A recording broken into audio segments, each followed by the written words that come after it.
wabarakatuh. Kenalkan, nama saya Yeni Elviani SKMKes.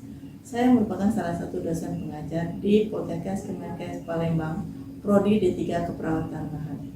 Adapun nilai pendidikan saya yaitu S1 Kesehatan Masyarakat di Abdi Nusa Palembang dan melanjutkan kembali S2 Kesehatan Masyarakat di Universitas Kader Bangsa Palembang. Saya mengampu mata kuliah keperawatan maternitas dengan kode mata kuliah 3.5.08 dengan bobot SKS sebanyak 3 SKS, yaitu 2 teori 1 praktek, penempatan di semester 3 tingkat 2. Deskripsi mata kuliah ini membahas konsep dasar keperawatan maternitas, konsep asuhan keperawatan, ibu hamil, intranatal, postnatal, dan kesehatan reproduksi. Capaian pembelajaran itu menguasai konsep ASKEP klien dalam rentang sehat sakit pada berbagai tingkat usia, mampu memberikan asuhan keperawatan kepada individu, keluarga, dan kelompok baik sehat, sakit, dan kegawat daruratan dengan memperhatikan aspek biofisiko, sosial, kultural, dan spiritual yang menjamin keselamatan klien sesuai standar ASKEP, mampu mengelola ASKEP sesuai kewenangan klinis, menyelesaikan pekerjaan berlingkup luas dengan menganalisis data serta metode yang sesuai dan dipilih dari berbagai metode yang sudah mampu, belum baku, dan dengan menganalisis data kemudian menunjukkan kinerja dengan mutu kualitas yang terukur. Setelah mendapat materi keperawatan maternitas, mahasiswa mampu memahami konsep dasar keperawatan maternitas, mahasiswa mampu menguasai konsep asuhan keperawatan ibu hamil, mampu memahami konsep asuhan keperawatan intranatal, mahasiswa mampu menguasai konsep asuhan keperawatan bayi bawah lahir, mampu menguasai asuhan keperawatan pada ibu postpartum, mahasiswa mampu menguasai konsep keluarga berencana dan kesehatan reproduksi. Selanjutnya adalah penilaian kriteria dan bobot penilaian. Adapun penilaian teori 2 SKS, 1 ujian tengah semester atau UTS yaitu 30%, ujian akhir semester atau UAS 40%, tugas 20%, sikap 10%. 1 SKS untuk praktikum dengan penilaian sikap 10%, tugas 20%, UTS 30%, UAS 40%. Materi pada mata kuliah keperawatan maternitas: 1. Konsep dasar keperawatan maternitas. 2. Konsep asuhan keperawatan ibu hamil. 3. Konsep asuhan intranatal. 4. Konsep ASKEP bayi baru lahir. 5. Konsep pada ibu postpartum. 6. Konsep keluarga berencana dan kesehatan reproduksi. Assalamualaikum warahmatullahi wabarakatuh. Waalaikumsalam warahmatullahi wabarakatuh. Baiklah, hari ini kita mata kuliah keperawatan maternitas dengan pertemuan kelima dengan judul ASKEP intrapartum. Sebelum memulai, kita berdoa menurut agama percaya.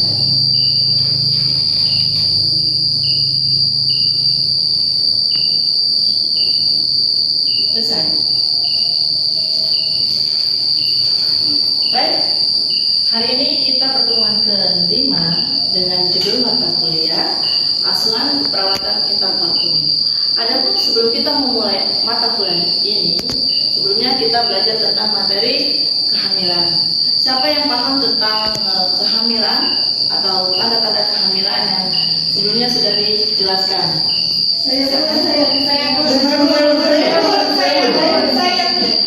Salah satunya yaitu dengan indera penciuman yang lebih sensitif. Oke, yang lain? Saya punya Sekarang sering buang air kecil. Saya menstruasi yang terlambat dan payudara membesar. Saya lanjut, yang lain siapa? nyeri kepala dan punggung. Jadi mahasiswa sudah tahu tanda-tanda kehamilan ya. Nah, kita lanjut pada mata kuliah hari ini tentang ASKEP intrapartum, melanjutkan dari materi kehamilan. Karena dalam proses kehamilan nanti ada proses persalinan ya. Nah, ini kita pelajari materi pada hari ini. Untuk mata kuliah asuhan intrapartum, kita harus tahu dulu apa yang dimaksud dengan proses persalinan. Proses persalinan adalah proses yang akan dialami oleh ibu secara normal. Ya, proses persalinan ini dipengaruhi oleh 3 faktor, yaitu faktor kekuatan yang mendorong keluar yaitu power, kemudian kekuatan uterus yaitu his, kemudian kontraksi otot dinding perut, kemudian kontraksi diagram dan gelmatum, dan faktor lain yaitu janin dan faktor jalan lahir. Nah, ketiga faktor ini dalam proses persalinan akan dialami oleh ibu. Ya, dimana power yang mendukung keluarnya janin itu adalah kekuatan dari ibu. Nah, untuk memacu semangat ibu pada saat mengalami his itu perlu dukungan dari orang-orang terdekat, sehingga ibu itu tidak akan terjadi proses melu, sedih yang lama sangat yang timbul dampak yang negatifnya itu adalah keputusasaan. Ya, kemudian lanjut dengan kontraksi dinding uterus. Ya, ini juga dari ibu. Ibu akan merasakan nyeri yang luar biasa yang menjalar dari perut. Ya, itu yang perlu mahasiswa pahami. Ada 3 hal yang akan terjadi dalam proses persalinan. Yang proses persalinan ini dipengaruhi oleh pengaruh hormon, yaitu dalam tubuh kita ada hormon estrogen dan progesteron. Dan hormon ini pada proses persalinan akan terjadi penurunan, sehingga akan mengalami proses terjadinya persalinan secara alami. Ya, itu yang nanti akan ibu rasakan nyeri yang luar biasa karena pengaruh dari hormon estrogen dan progesteron ini. Dan ini progesteron akan menurun pada kehamilan. Nah, terjadinya penurunan hormon estrogen dan progesteron ini akan terjadi pada waktu sebelum 2 atau 1 sampai 2 masa partos dimulai. Ya. Nah, normalnya kehamilan itu ya yang dikatakan kehamilan persalinan normal itu yaitu 37 sampai 40 minggu. Nah, ini akan terjadi penurunannya bila ibu itu kehamilannya 39, artinya 39 dikurangi 1 atau 2 minggu artinya terjadi penurunannya itu di umur kehamilan 37 atau 38.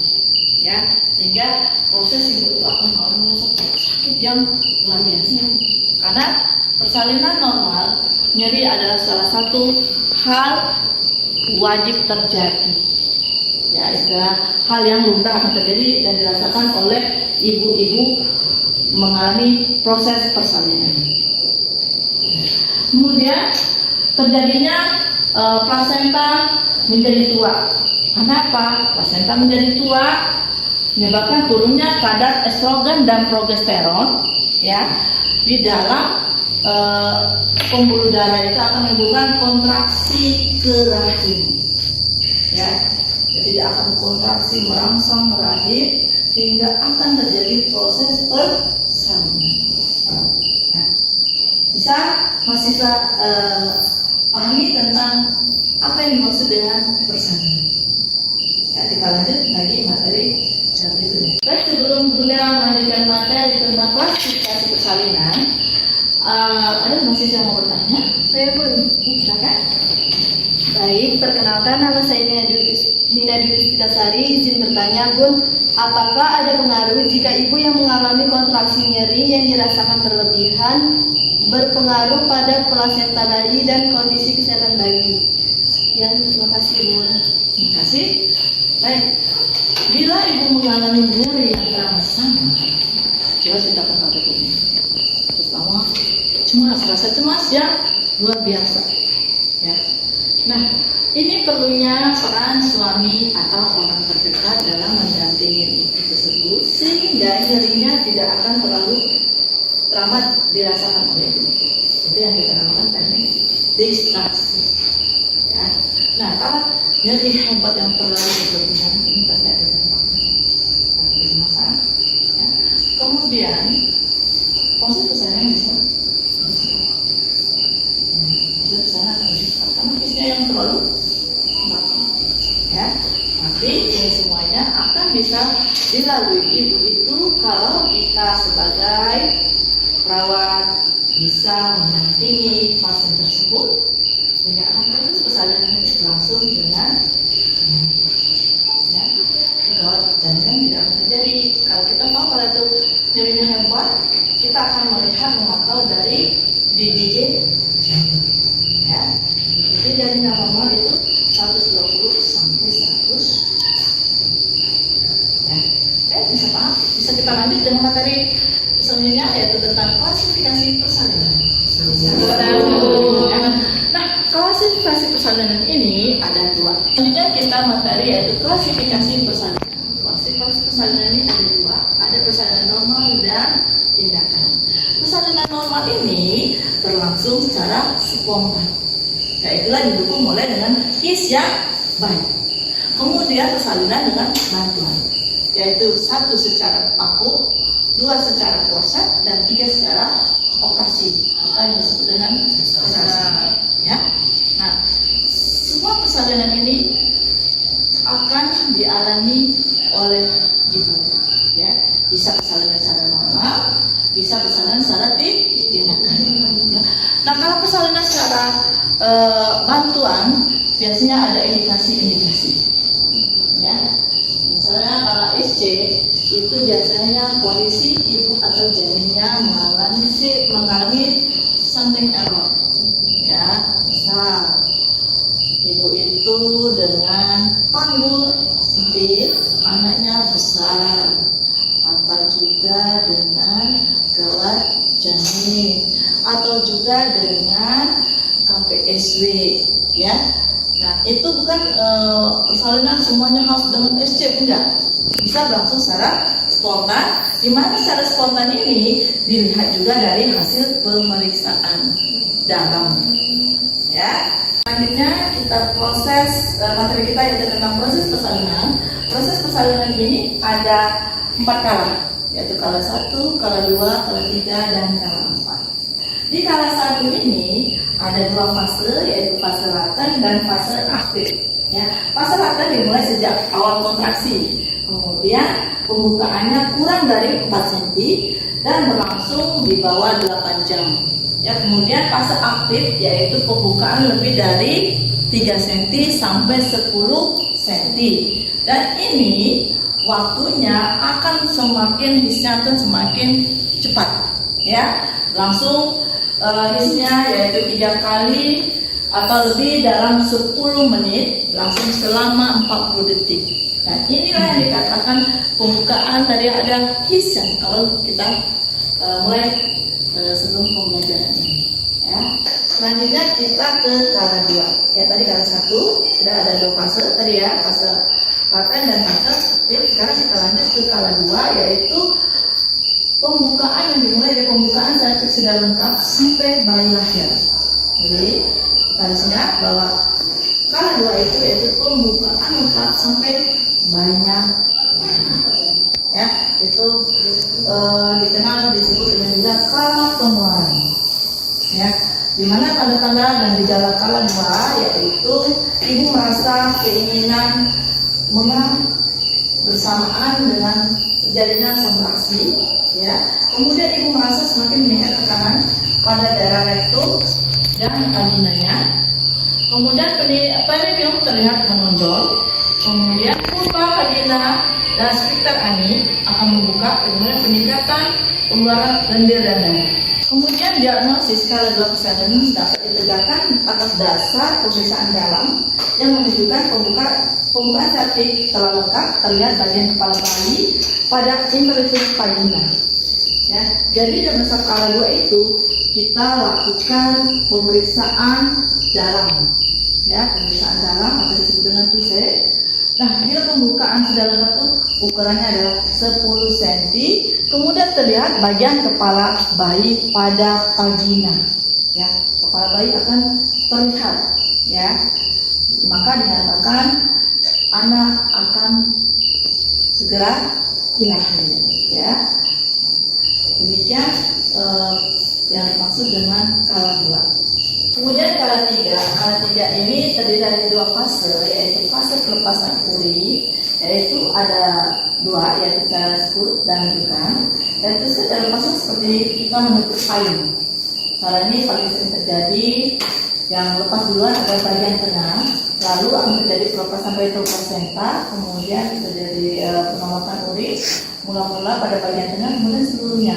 Menurut cara ini, kendaraan biasanya tidak ada sebelum urinya lahir atau plasentanya. Ya. Kemudian cara dukan yaitu melepas uri mulai dari pinggir, kemudian dari pinggir uri lahir duluan, kemudian darah akan mengalir keluar antara selaput ketuban atau serempak dari tengah dan pinggir plasenta. Ya, jadi ini ada saya. Pelepasan plasenta itu ada 2, secara khusus dan secara dukan. Nah, kemudian fase pengeluaran uri, ya, tadi fase pelepasan uri, kemudian fase pengeluaran uri. Ya, secara pengeluaran uri ini ada secara Kutzner, yaitu dengan meletakkan tangan disertai tekanan di atas fisis. Ya, jadi ini fundus uteri, nanti kita lakukan penekanan di atas. Ya, kemudian tali pusat direnggangkan. Maka bila tali pusat itu direnggangkan, tali pusat artinya belum lepas.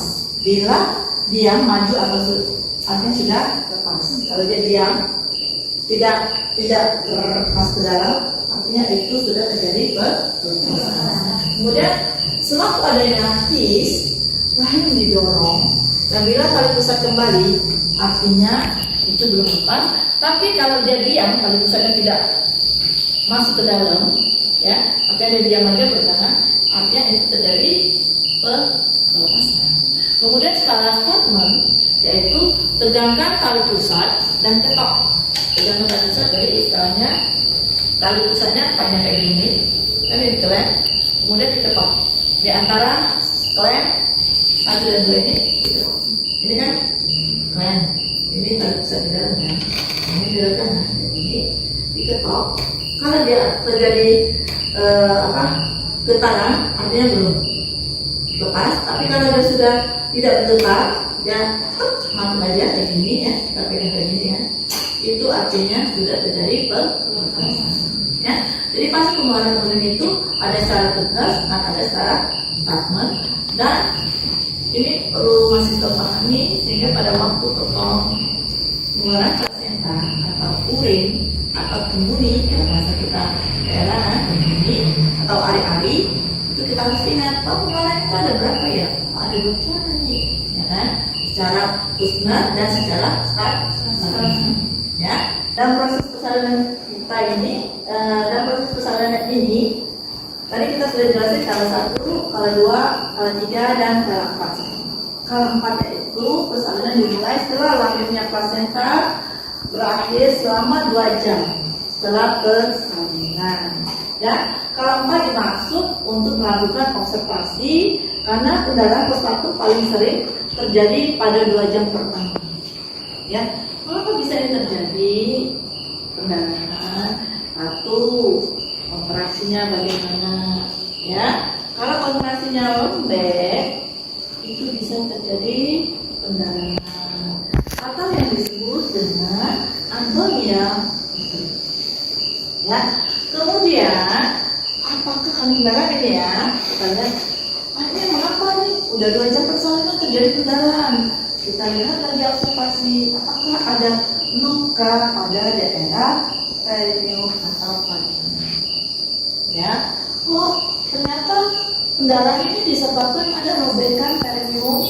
Pada saat ibu persalinan itu tidak kita lakukan episiotomi, ya, tetapi dia terjadi pendarahan dan itu perlu kita lihat derajat luka pada perineumnya atau derajat 1, 2, 3, ya.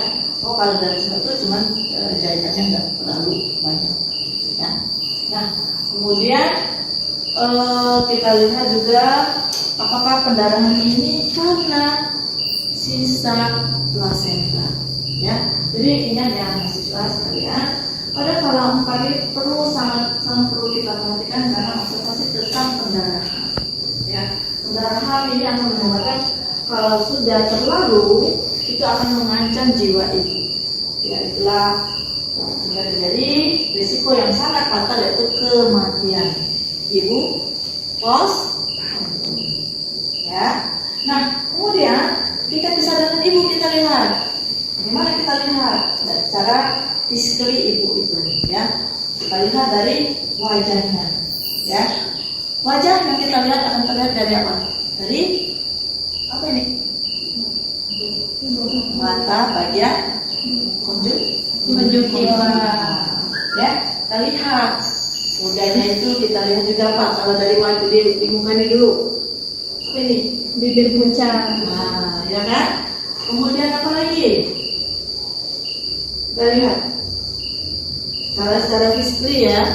Nah, kalau tingkat kesadaran ibu kita lihat dari respon ibu, ya. Kalau ibunya tiba-tiba nggak ada respon, nanti, ya. Nah, kemudian kita periksa tekanan darah. Kita harus tahu tekanan darah ini kita lakukan sebelum ibu bersalin berapa itu kita mesti catat, ya. Kita ada dokumen keperawatan. Jadi semuanya kita catat, kemudian nadinya kita catat, pernapasan kita catat, kemudian kontraksi tulisnya. Nah, setelah 2 jam persalinan kita lihat rahimnya di mana, ya. Kita lihat dari mana Bu? Dari tinggi pundus uter, ya, tinggi pundus uterinya. Yang normal kalau dia nggak ada problem tinggi pundus akan sepusat atau dari bahu, ya. Kemudian pendarahan yang masih dianggap normal bila tidak lebih dari 4 sampai 500 cc. Ya, gimana Bu cara mengukur pendarahan ini? Nah, alatnya biasanya kita gunakan ya bengkok. Nah, satu bengkok itu biasanya 250 cc. Ya. Nah, hitung. Bukan semangkok. Yang berikan ini. Dia 2 kali artinya 500 cc.